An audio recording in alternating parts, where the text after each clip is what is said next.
3 o'clock, so I'd like to resume, if I may. We're moving now on to matter 10, which we're taking out of order in order to accommodate other matters in the agenda for the next few weeks. So we set out a number of, I set out a number of questions, one each for policies H2, H3, H4 and H9. I'll start obviously with H2. And the question I asked was whether the proposed densities in the policy are appropriate and whether they'll result in the efficient use of land. I suppose I should add to that, addressing this to the Council, if you could just explain to me how those figures have been derived or where they come from, that would assist, I think.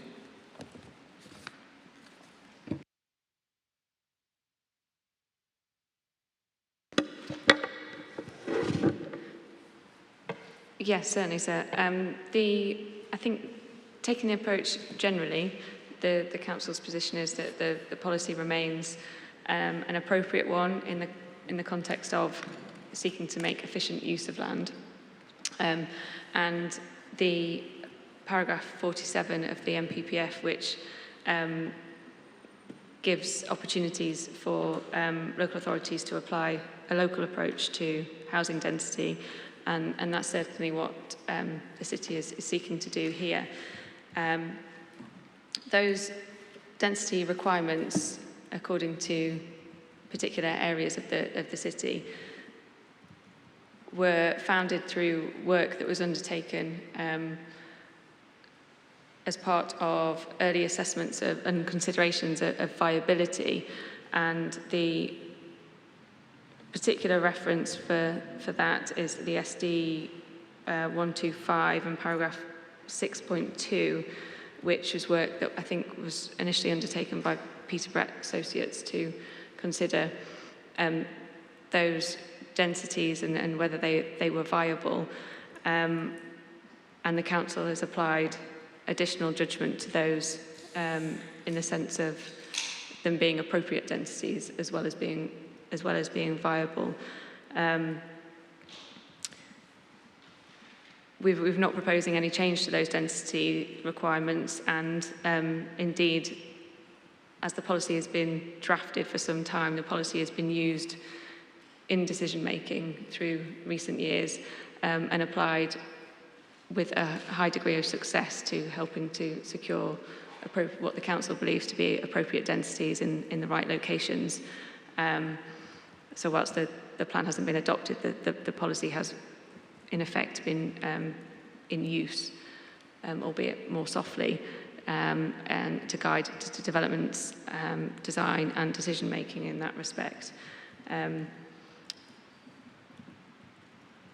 The policy, as well as identifying particular density requirements, also seeks to maximise those opportunities which York is quite fortunate to have with its existence of high-frequency public transport corridors, and gives opportunity to those developments that fall alongside those corridors to perhaps consider higher density where it's appropriate.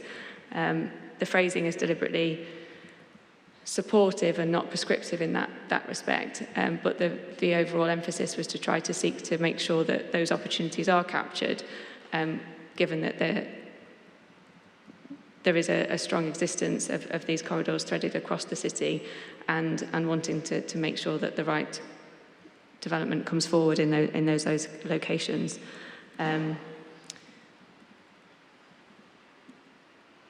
There's additional flexibility given to considerations on strategic sites and those sites where conservation area and heritage issues may come into play. Though that said, that's not necessarily a kind of an indication that lower density should, as a starting point, be considered simply because of that location. I think there's good practice evidence out there that suggests that you can achieve high density in historic environments, and I think indeed there's practice guidance notes on to that effect as well. So it's really recognising that fundamentally there are density considerations that the council wishes to apply, but there are characteristics of sites which may lend itself to a development being not quite in line with those requirements, and where that exists, the council will give flexibility to that approach.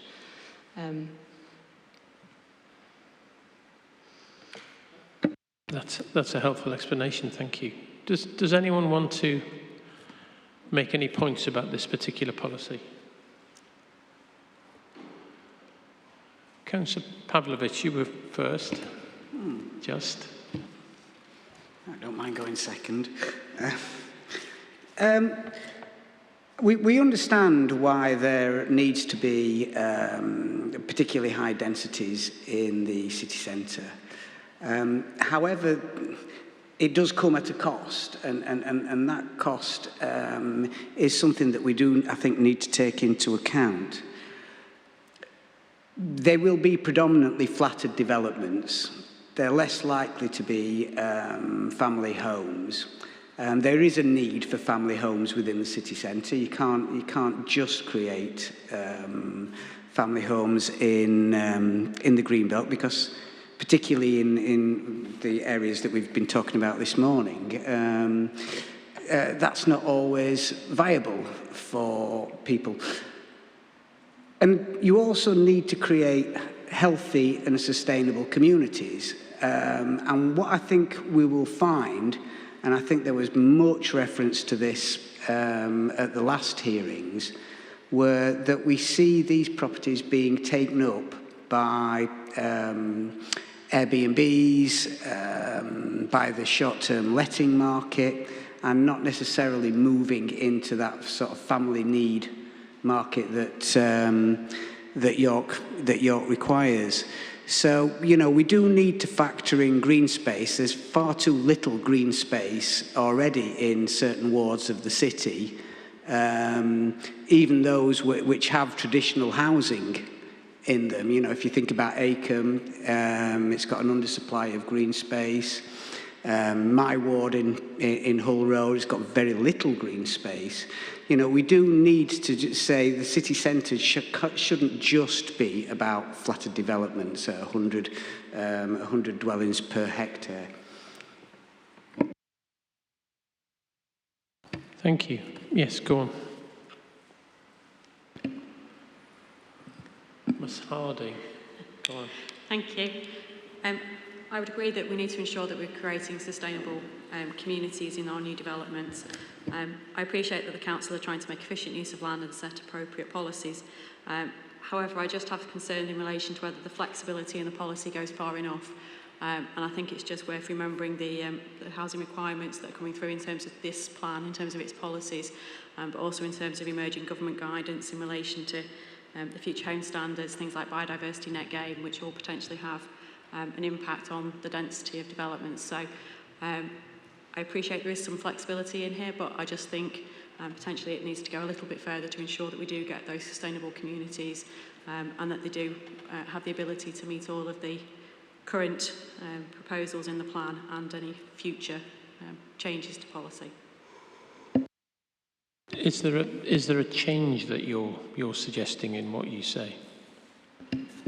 I think just in relation maybe to the final paragraph that obviously introduces that in terms of the local character of the area, whether it could just go a little bit further and include flexibility to ensure that the amenity and sustainable aspects of the development can be included, whether that just is to reflect current and emerging policy or something along those lines.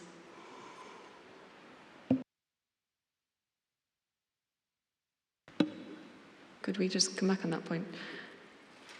I think our feeling is that there is sufficient flexibility there to do that, and there's also other policies that are to be taken into consideration, some of which are cross-referenced at the bottom of the policy. So I think on the whole, and as the plan, if you take the plan as a whole, there is that flexibility there.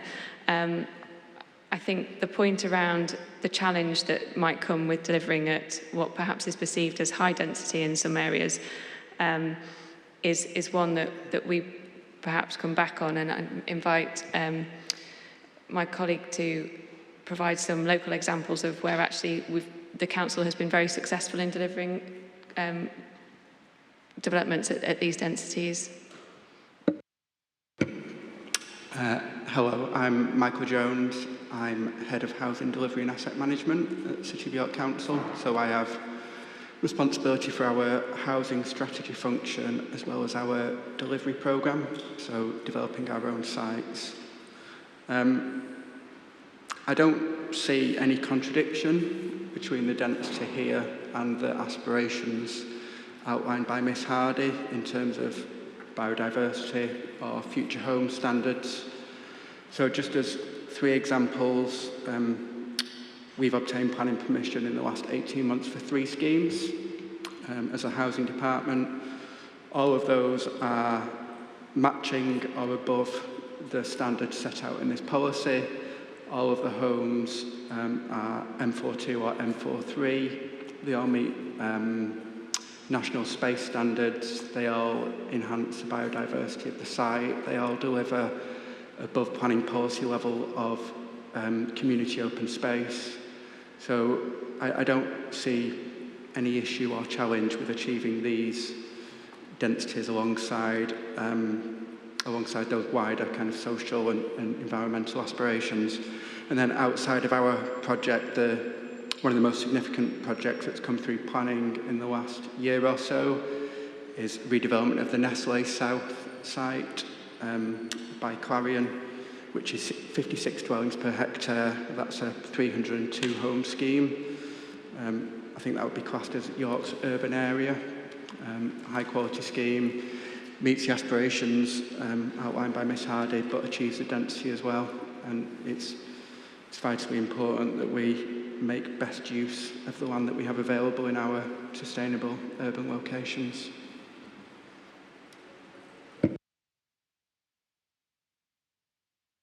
Thank you. I suppose that is always the kind of question, isn't it?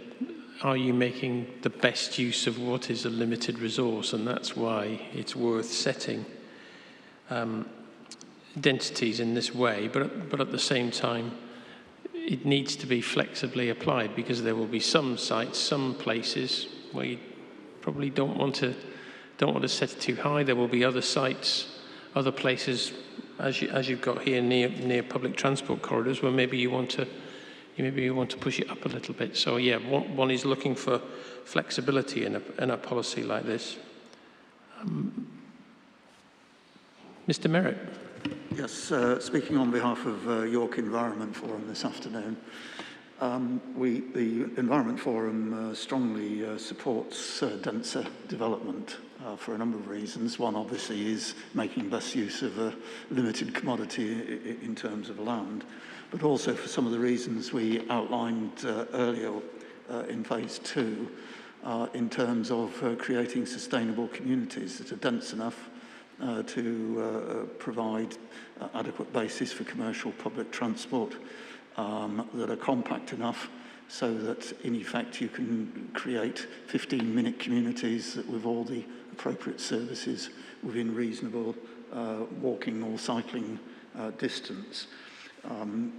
In terms of the Environment Forum's representation, I think we were particularly concerned that actually some of the rural outlying suburban densities were actually too low and ought to be increased in terms of trying to create more sustainable communities, not simply dormitory villages. And that comes back to, as I say, some of the other points we made about also having, certainly in the new settlements, local employment and not just housing big enough to generate in effect, all the services that you need on a ordinary day-to-day basis. Thank you. I'll do one more. Is that Mr. Narker? Is that your?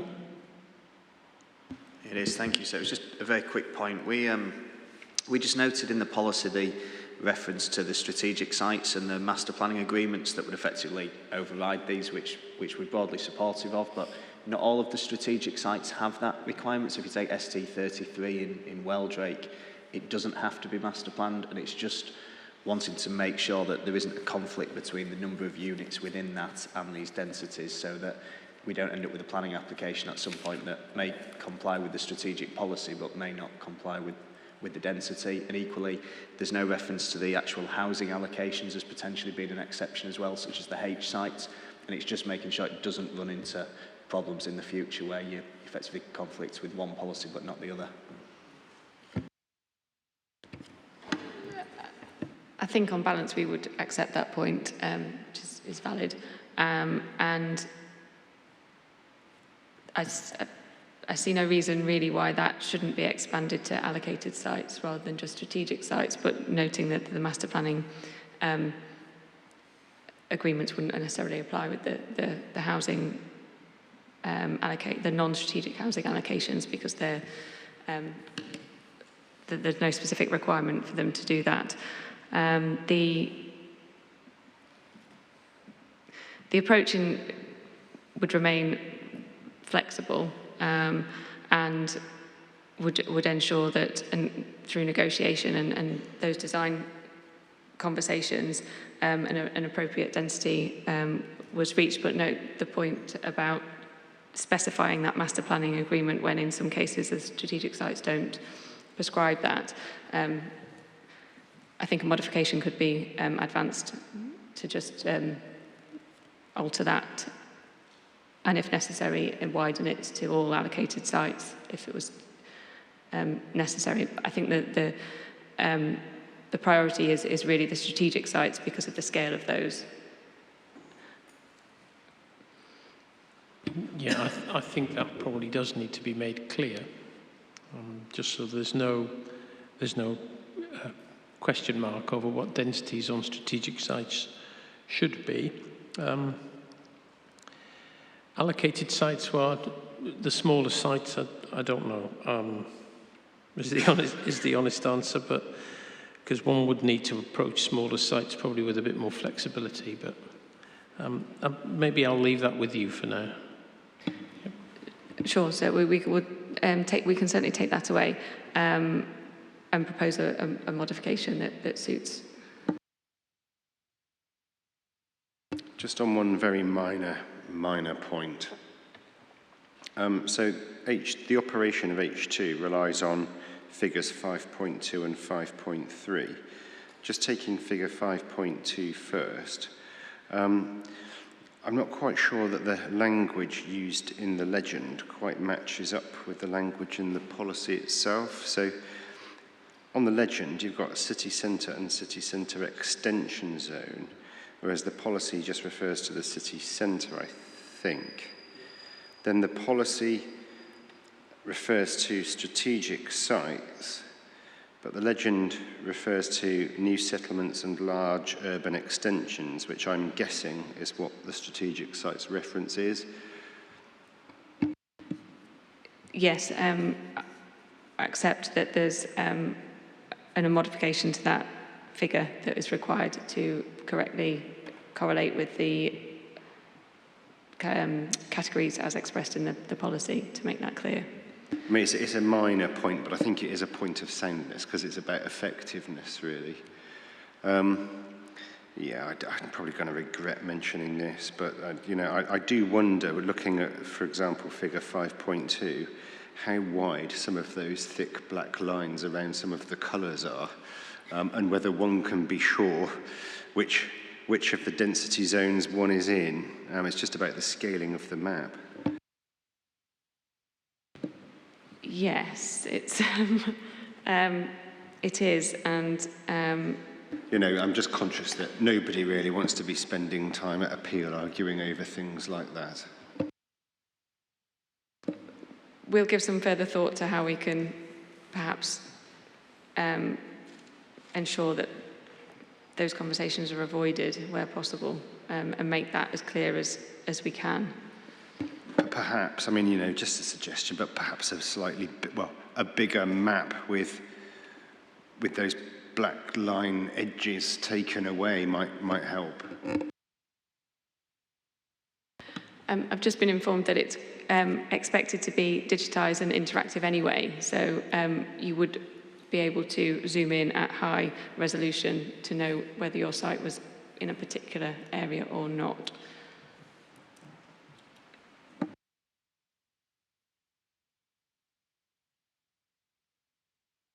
Yeah, okay. I suppose if that's the case, I mean, we're getting into the presentational qualities of a Yeah, of a that was map my now. fault.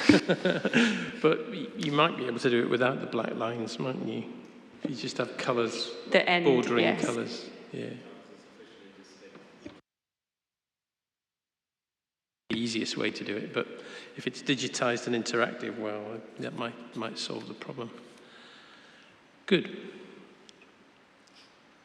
Does anyone have anything they want to add on this particular policy? Can we move on then? 10.2, and that relates to policy H3, which is about balancing the housing market. Now, I noted that the council has proposed quite a significant modification to this policy, and I think it would be useful if we introduce that first before we have the conversation, so we're not talking at cross purposes. Sure. Okay. I'll refer to the proposed modifications and then invite Mr. McGough to talk a bit more about or Mr. Gardner, one of my colleagues, to talk about the mix in the context of the updated evidence and the local housing needs assessment. But just in terms of the modification that we've advanced, it was really, whilst it seems a significant one, it's not changing the fundamental basis of the policy. It's seeking to firstly recognise that the evidence has been updated and correctly now refers to the housing needs assessment and the information that's contained in there. And the phrasing that has been proposed was seeking really to avoid misinterpretation or or an assumption that it was over-prescribing a mix strongly aligned to what was coming forward as then in the SHMA, where in fact we're maintaining a flexible position, but that gives sufficient acknowledgement of the needs that have been identified in the latest evidence, all within the concept of seeking to achieve appropriately mixed and balanced communities. So that was really the basis for the first modification to the policy. There's additional modification at the final clause, which seeks to better express and tie in the evidence that was already before us and referred to in paragraph 5.23 in terms of the needs for not just our older population, but those across the demographic that require additional needs within their homes and around wheelchair accessibility and things of that nature. So what we've sought to do, which was on response to the housing needs assessment, which qualified that these needs are prominent and are continuing to rise within the plan period. We haven't sought to introduce a prescribed target for those types of accessible homes being brought forward on developments. We've simply sought to just strengthen the encouragement to do that. The appendix to the hearing statement provides our viability appraisal that had run that, just to make sure that we were not encouraging something that wasn't going to be deliverable. The evidence there shows that it is possible to bring forward an element of that housing on a variety of typologies without undermining a site's viability. And for those reasons, we sought to incorporate, as I say, a better phrased clause in the policy to help ensure that that need was being met on developments. If I can ask you to allude on the mix, please. Thank you. Okay, so just in terms of some of the evidence sitting behind that, so the proposed modification now notes the local housing needs assessment, which is the recently completed piece of work, or alternative, other evidence as may be the case. I suppose there's a few things within that document, which was what, CD92 from memory?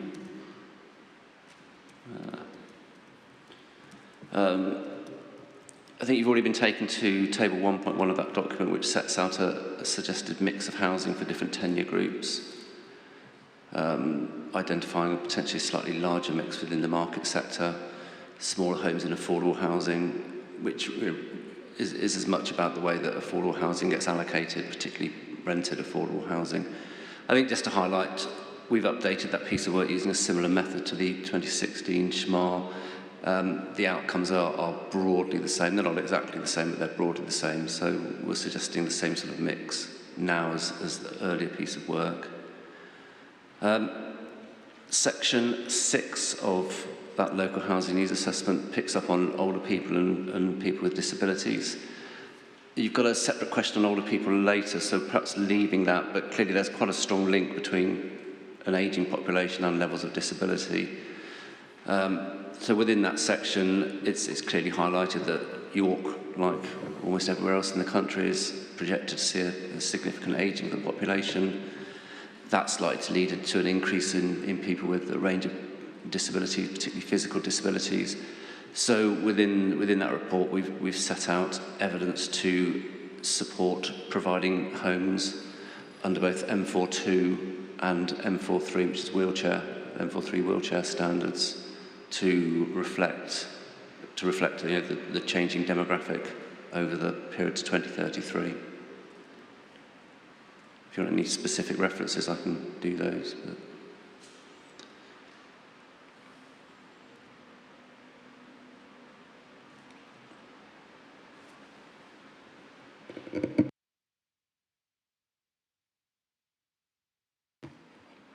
Has anyone got any submissions they want to make about this question?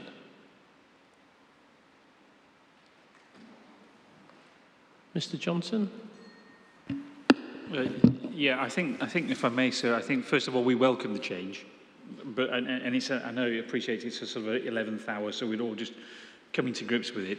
And if there was an opportunity to come back on the point of M42 and M43 in writing later, then maybe that's something I need to consult with my client. But I think the only other point that I wanted to make was a very brief one, is that in more modern day discussions where we talk about 3, 4, 5-bedroomed houses, there's always an argument with the council that we may be over-providing. What we don't get in this particular document is reference to home working and whether or not there is a benefit in additional rooms, whether they're referenced to studies that relate to home working advantages, which sometimes take an additional room, whether it's a bedroom or not. And when I talk about the advantages of home working, in effect, the cutting down of journeys and a reduction, in effect, on journeys on the network and congestion. So whether or not there's a reference to potentially just improve it slightly within the wording is to recognise the advantages of home working through additional room spaces within buildings. And I think that's the only other point that I would probably seek.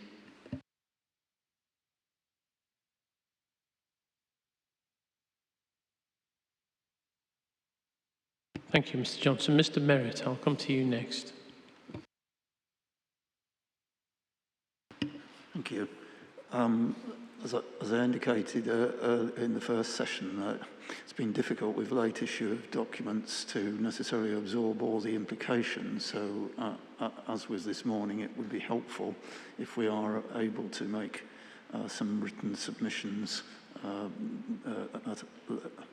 later. I'd just ask, in terms of the mix, how well the analysis picks up particularly the families' housing need that's been displaced from the city.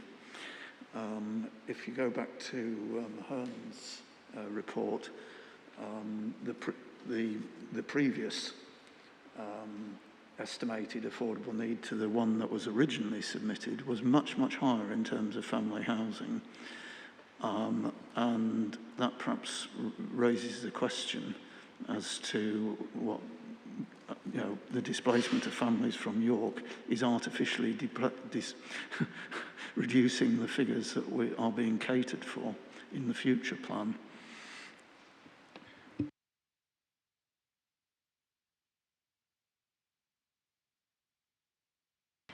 Thank you, sir. I'm just struggling with the new wording that's been introduced under the proposed modifications for H3, because there seems to be, in my mind, there's a bit of a cross purposes in what's been presented between the two sentences in that first paragraph. So we've got, the council will expect developers to provide housing solutions that contribute to meeting York's housing needs as identified in the latest housing needs assessment and other appropriate local evidence. That's quite clearly about looking at what York's housing needs are and then responding to that need. So if it is that the population is going in a particular direction, then it might be that we need a particular amount of a type of housing to address that need. The second sentence, new residential development should therefore maintain, provide and contribute to a mix of housing tenures and types and sizes to help support the creation of mixed, balanced and inclusive communities. Those last three requirements, the mixed, balanced and inclusive communities, suggest something quite different, because that's about then addressing imbalances in the community or trying to create a situation where it's a more inclusive or mixed community rather than meeting housing needs. By way of an example, so in New Earswick, Joseph Rowntree Housing Trust, we submitted an application for something like 105 extra care units with a care facility for 47 care beds, and that was in the centre of New Earswick, with the idea that we were going to, that Joseph Rowntree were going to invite local residents, where particularly the elderly, who were under-occupying family homes within New Earswick, and they were going to invite them to come and live in the new facility in order to allow the houses to be freed up that would then allow families to move in. That was about balancing the community and trying to address across the board the mix of the community, because it was felt it was too heavy towards older people and there wasn't enough accommodation for younger families, in particular because the school was starting to become underpopulated. The latest application for Willowbank, which is site H46, is completely different. There we've looked at housing need. That is about addressing the need for 2 and 3 family bedrooms and some single occupancy flats for smaller households. 2 completely different propositions with 2 completely different objectives, and it feels like that first paragraph is getting itself confused with those 2 matters in my mind. It's just that thing of, I've just read it for the first time, I'm going, oh, hang on a minute. What are we trying to do here? What is the objectives of this policy? Is it about housing need, or is it about addressing a mixed and balanced and inclusive community?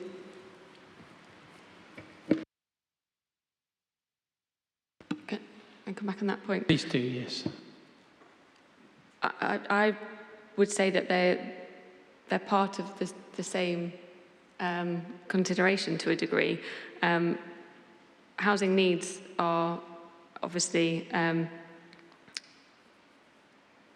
a defined need, but also a defined need in the context of trying to make sure that, in this case, York's communities are suitably mixed and balanced and inclusive.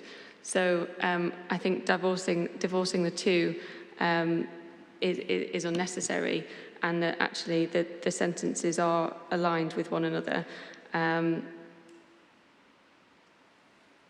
So I don't see a need for further modification in that sense. Okay, so if I'm understanding your point, you're saying that if you meet the needs that are identified in the LHNA, which is the first sentence, you will, by doing so, create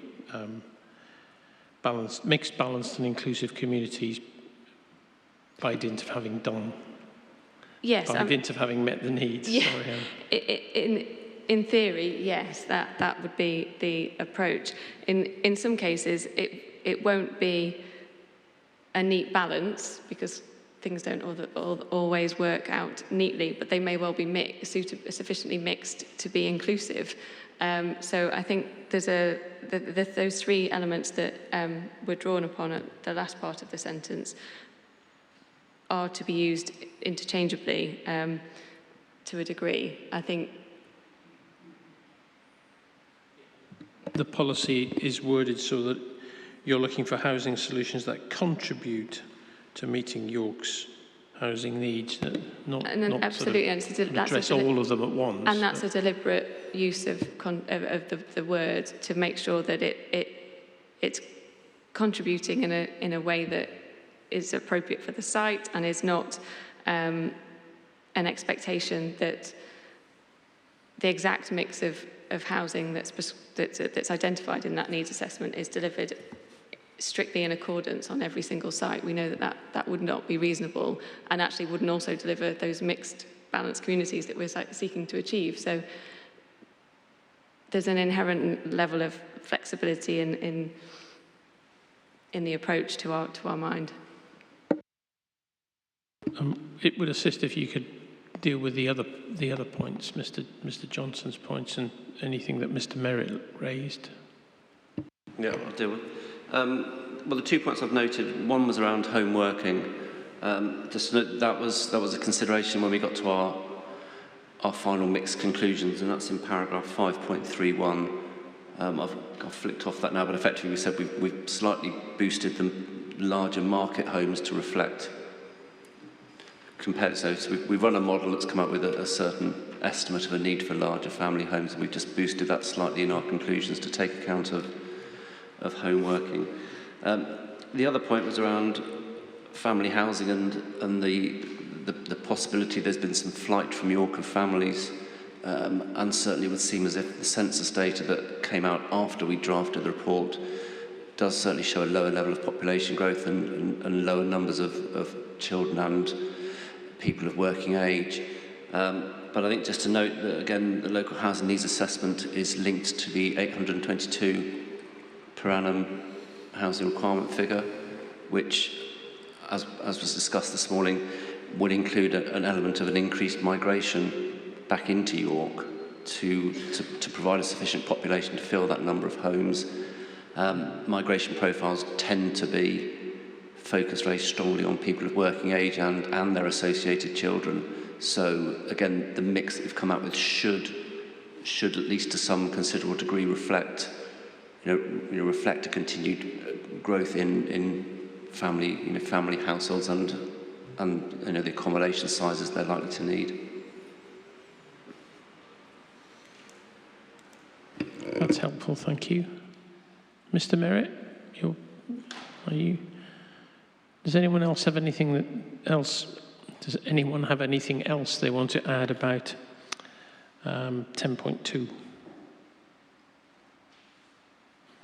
We'll move on to 10.3, and we touched on this a little earlier. That's policy H4 and self and custom house building. The question is fairly wide-ranging. Does it cater adequately for those typologies? Perhaps you could set us off on that, Ms. Bartle. Indeed, yeah. Thank you, sir.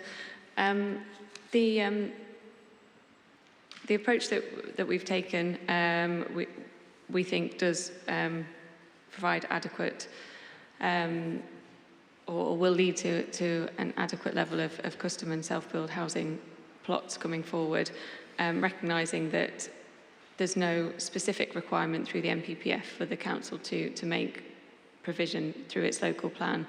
But as you've seen in the hearing statement, we recognise that there is a level of demand which is drawn through the council's register. We haven't proposed any modifications to the policy at the moment, on the basis that we think that it's still sufficiently fit for purpose. Just invite Mr. McLaughlin to add to that a bit further, please. Yeah, so as Laura said, the need is set out in the matter statement, and as per the PPG. This is based on the Custom and Self-Build Register, which is also published on the government website, so it's freely available for anyone who wishes to see it. In terms of the planning practice guidance, the Council are required to permit housing for the number of new entries onto the register within 3 years of the end of each base period. Now, in the 5.5, 6 base periods that we've seen so far, average number of new entries has been around 105 per base period. Well, there is no indication as to whether this number will go up or down or be sustained. That would equate to around 1,300 custom and self-build plots over the 13 years of the planned period. I should stress that that's not a target, but merely an extrapolation of past trends. The target will, in effect, change each year when the base period finishes, and then subsequently becomes the target 3 years hence. Looking at how the Council have approached this in terms of seeking 5% of housing on strategic sites or large sites, this is not an uncommon approach to dealing with meeting the needs for custom and self-build households. Cambridge District Council, for example, who were described by the National Custom and Self-Build Association as being trailblazing, have set out a very similar policy in their local plan, which was adopted in 2014. Again, that was requiring 5% of dwellings plots on development sites of more than 20 dwellings to be supplied in self and custom built, to be supplied to self and custom built households. As with York, there is a degree of flexibility within that, where plots marketed for a minimum period of 12 months. And in the case of Cambridge, after that 12 months of marketing, if they remain unsold, then they can either remain on the open market for custom and self-build plots, or be offered to the council and housing associations before being built out by the developer. Now, York's not seeking that. York's seeking something slightly different, in that after a 12-month period of marketing, and if it's been marketed unsuccessfully, then the plots would actually revert back to the developer. So, if anything, it's quite a generous approach to the delivery of custom and self-build, and the flexibility it builds in to the developers of those sites. Other examples where the 5% has been sought include Mid-Devon, Torbay and East Cambridgeshire. And in addition to that specific element of the policy, the Council are generally being supportive of custom and self-build development.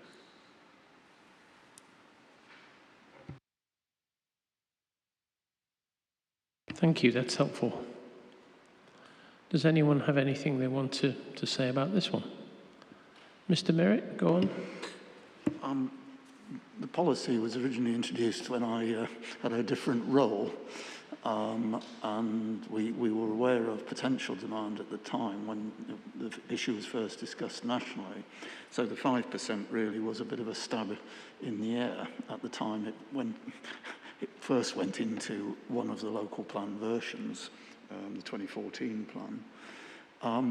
Given that we now actually have evidence from waiting lists which suggests the numbers are 4 times the actual potential provision, I would have thought that argues for looking at a slightly more generous percentage, now that we actually have some solid evidence. So perhaps that's something the Council ought to consider. But equally, the point that was made about other plan versions and the Cambridge one, what happens in terms of reversion if the sites aren't all taken up. Given the affordable housing need, I wonder whether it will also be appropriate for the Council, when it reconsiders how it can provide additional affordable, perhaps looks at whether the reversion should be to affordable housing.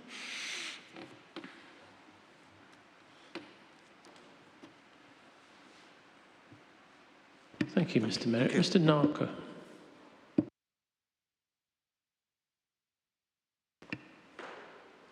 Apologies.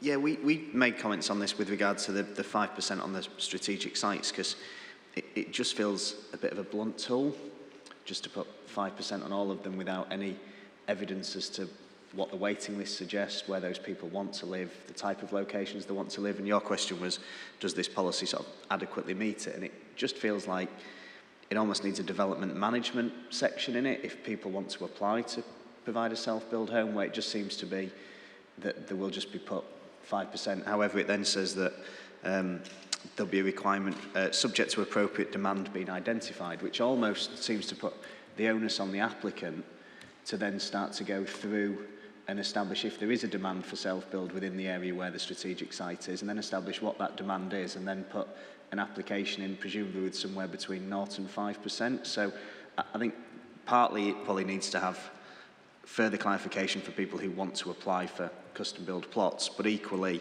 I think it just needs to be clarified what the mechanism is when an application comes in on one of the strategic sites. Is it 5%, or is it actually that a demonstration has to be shown somewhere between 0 and 5%, and it just seems quite onerous for that to be on the applicant to do, where the council's evidence to back up this policy should be saying, actually, there is a requirement in these different locations. Again, we've never mentioned the site before, but Weldrake's got mentioned twice today. Weldrake's sort of 8 miles out of York City Centre, right on the edge, and is there really a huge demand for people with self-build plots wanting to move over to that area? If they live in other parts of the city and have ties to other parts of the city. So I think that just has to be clarification.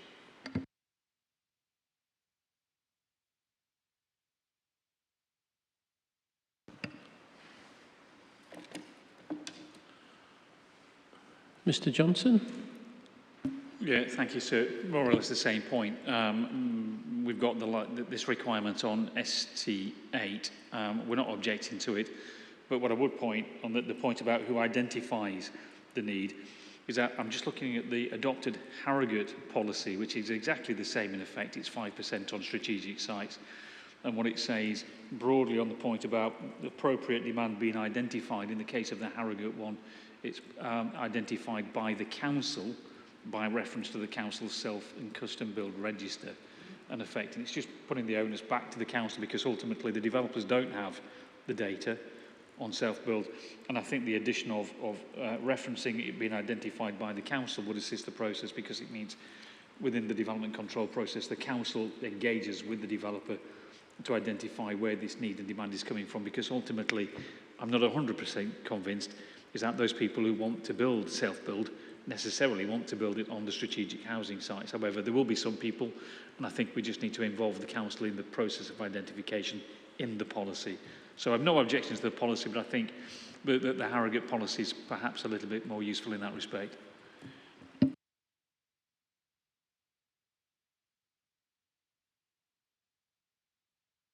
You first, carry on.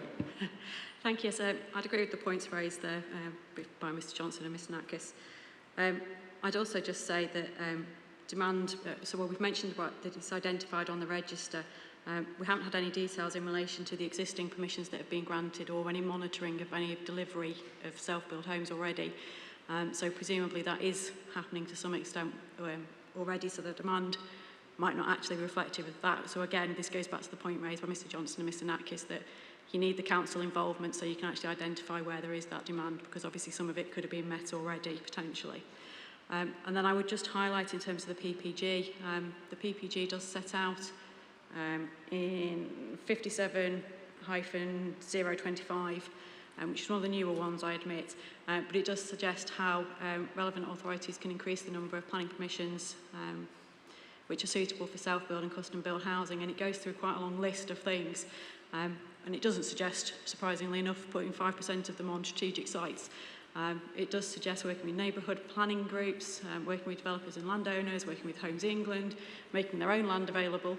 I would suggest perhaps that, again, the council should have a policy in relation to self-built homes and how they will determine those planning applications, and perhaps they should look again at some of the alternative routes that the PPG suggests that may be more preferable to most self-build developers, rather than potentially trying to put them onto larger strategic sites with all the practical issues that come with that.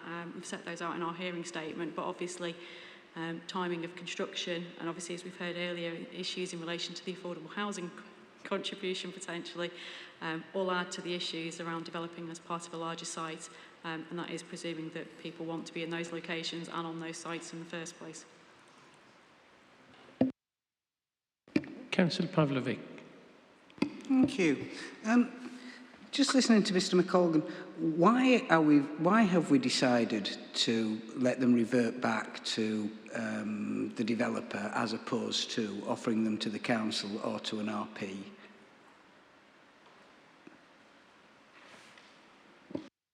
I'll come to the council. I've dealt with quite a few submissions now, so perhaps if the council wants to address them in turn, maybe we can do that one first and then come back to some of the others. Yeah, I'll respond to that point, and then colleagues will contribute to other points.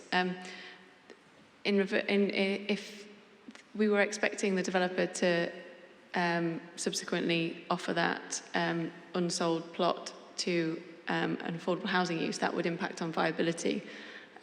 So, very simple terms, that we haven't chosen to do that because it would be a viability consequence that we don't consider is appropriate.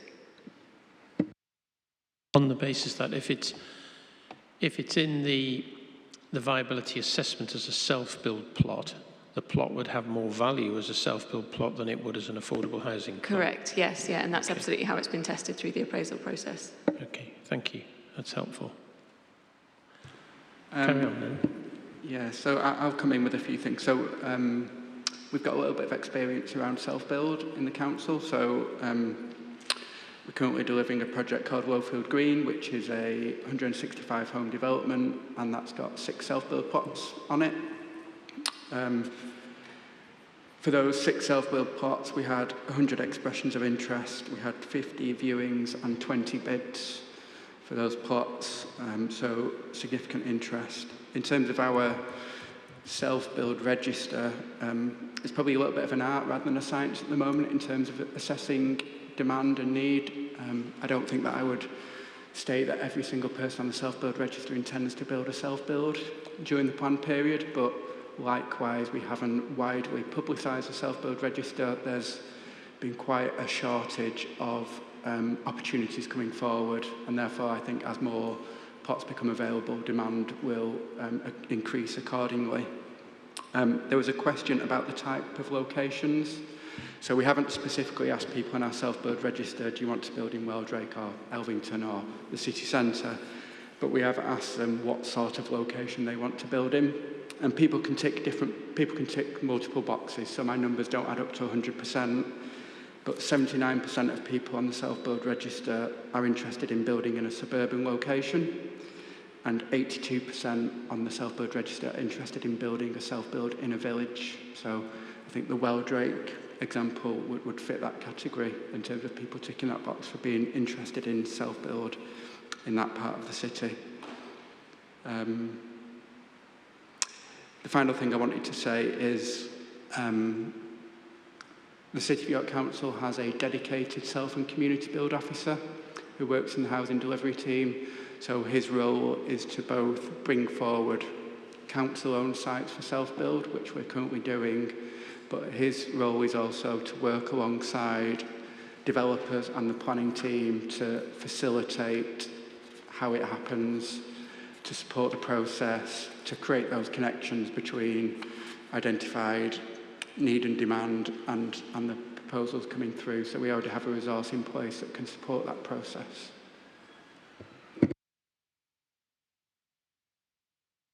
There was one other thing, and that was the suggestion that Mr. Natkus made, I think, about adding some wording in to make it clear that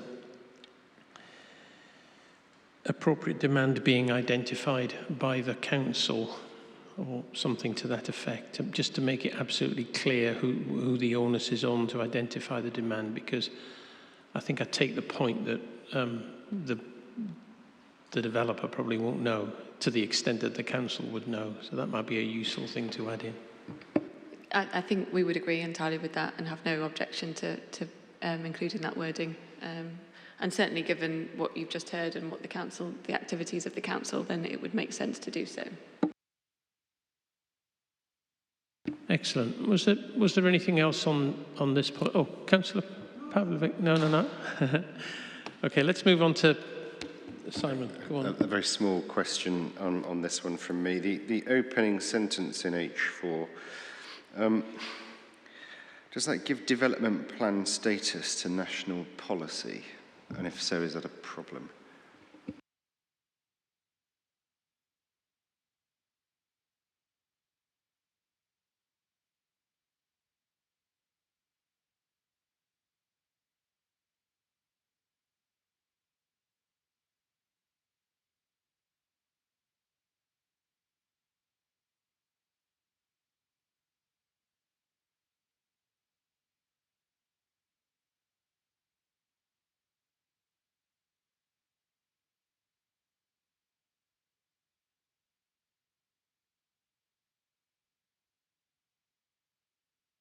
What I have in mind here, just to fill the silence, is that one determines planning applications in accordance with the development plan. Yeah. Here, I think you're adding national policy to the development plan, possibly. Whereas one would normally only have regard to national policy.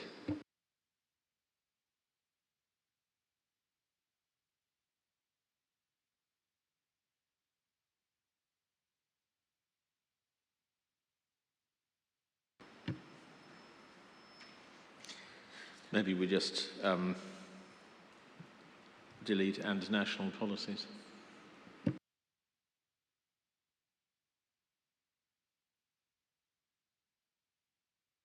If we're going to be that forensic about it, I might also ask about the word "all," because you could be in conformity with most of the development plan, not with others. It's the whole point about development plan as a whole. So yeah, that might, if other relevant local policies with relevant local policies would work, I think. If I could be forensic back, that might be answered by the use of the word relevant. But let's not argue about it. I'm sure we can adjust it to remove the ambiguity. Yes. Great, thank you. We could be here for a long, long time if we start that. 10.4, policy H9, specialist housing for older people. I'm not counting how many times that's happened before today, but we do get quite a lot of that. Yeah, does it? I merely asked whether the policy properly addressed this particular housing type. I think. Sorry, forgive me. There was a minor modification. Well, that's the wrong word to use, isn't it? There was a.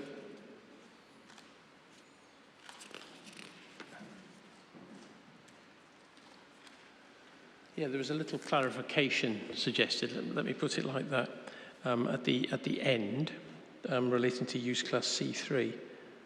But that's the only thing the council has put forward, I'm understanding that correctly, okay. Does anyone have anything they want to say about this particular policy?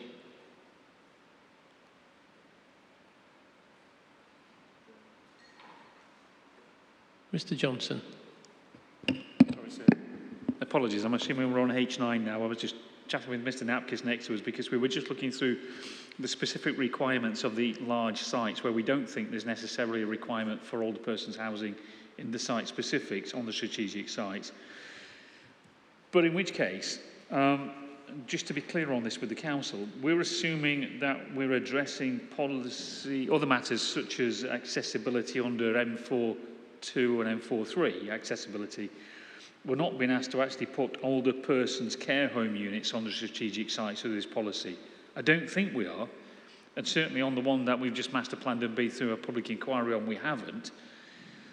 We are already looking at accommodating self-build, but I'm not certain that this policy is asking us to put a specific care home facility on the strategic site, but clarification on that point would be welcome, because we're not in dialogue with care home providers on the strategic sites. I think we've got flexibility such that we don't need to, but some clarification will be useful.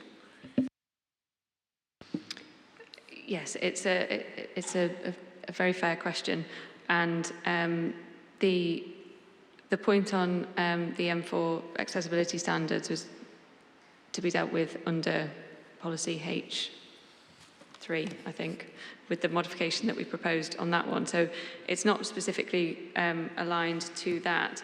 What the council's intention was, notwithstanding that it hasn't sought to identify specific requirements on strategic sites, was really an emphasis of considering where there might be opportunities to bring particular types of housing, specialist housing forward, recognising that we're dealing with quite a wide spectrum of potential housing that would fill that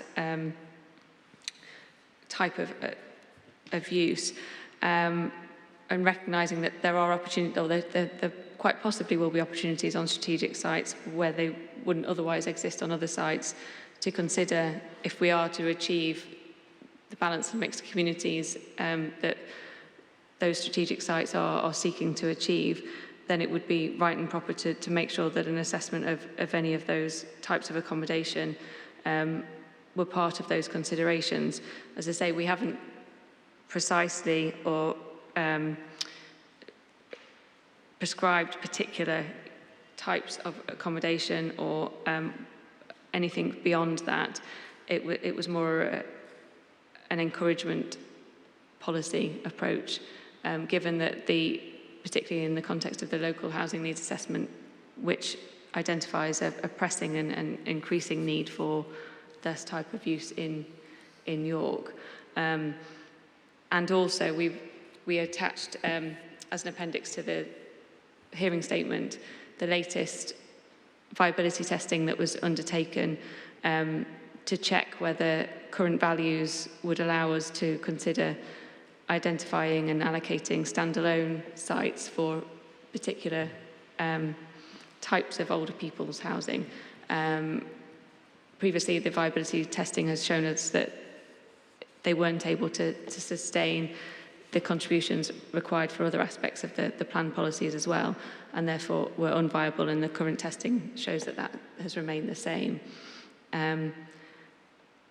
So the approach there was, as I say, was trying to encourage a dialogue and those considerations, but recognising that we were not in a position to identify precise requirements at this stage.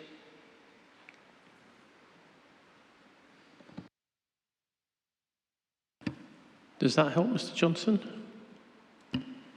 Yeah, I'm not sure whether the wording's absolutely clear enough, but I think what we'll take that as is that we're providing under the M4 accessibility standards rather than trying to seek for specialist care provision. Yeah. I mean, just for my understanding, is the suggestion where you say strategic sites over 5 hectares should incorporate the appropriate provision of accommodation types for older persons within their site master planning? That's a reflection of what HO3 asks about in terms of housing mix. So there will be some provision for the elderly on a strategic site, but the question Mr. Johnson's asking is to what level of accessibility? I'm understanding that right, I think. I hope. Yeah, I mean, at the moment, there's a cross-reference to the new housing needs assessment on accessibility standards. And it is quite common this day and age to put accessibility standards in effect for those needing accessibility standards to various percentages within the larger strategic sites, and we're absolutely fine with that. Okay. I think as I read in it, understanding it now, is that I think the strategic sites should incorporate the appropriate provision of accommodation types for older persons. That is the M4 requirement. And I think that's a cross-reference back to policy H3. I don't think there's a problem with that. I think as long as as long as we're not then taking it, is that you then should also provide the sheltered and extra care accommodation as part of that. I think, I'm not sure that the sheltered and extra care accommodation actually should sit within that paragraph.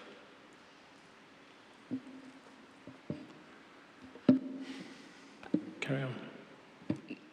I think, yeah, that cross-reference with H3 is policy H3 is accepted, and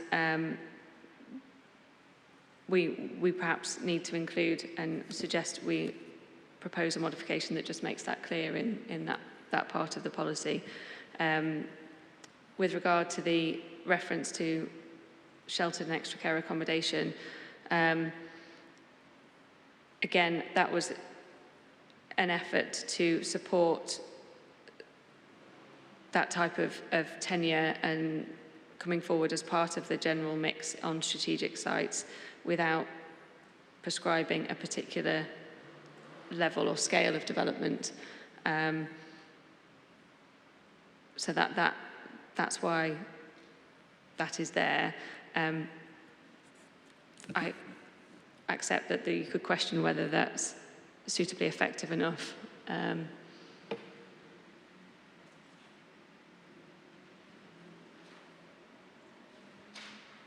But really it's the council's position that they would, as part of those negotiations and considerations of mix, they would expect that those types of housing had been part of the thinking on those development sites in the same way that other elements of size, type and tenure would be considered. Sorry, as a result of what H3 says? Yes, again. There's perhaps a question of whether it's relevant to that policy or whether it's better in H3, and I accept that there's fluidity across both of them in that sense. I understand. Mr. Natkus?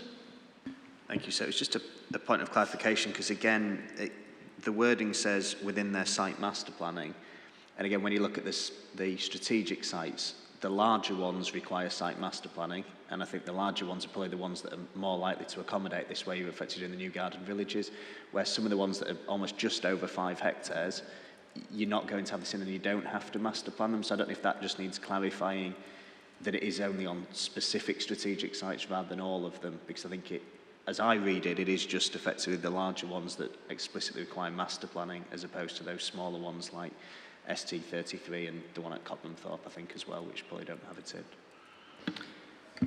It's a useful point. Thank you, Mr. Nutt, because we talked about that previously, didn't we? We did, yeah. We can adopt the same approach. I would recommend, yeah. Good. Is there anything else on this particular matter then? Well, if everyone's content, we can draw today's hearing to a close. Tomorrow morning we resume at 9:30 to talk about universities. I presume we've not had any news, good or bad.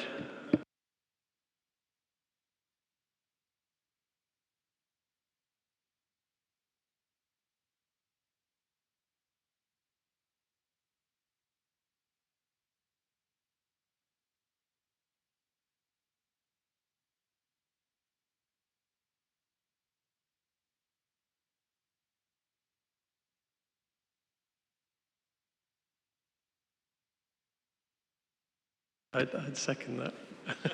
Because if he's coming in his, then we can all come in Bermuda shorts. Good. That's been very useful today. Thanks, everyone. See you in the morning, 9:30. Some of you, if not all of you, but yes, until then, thanks. Thank you.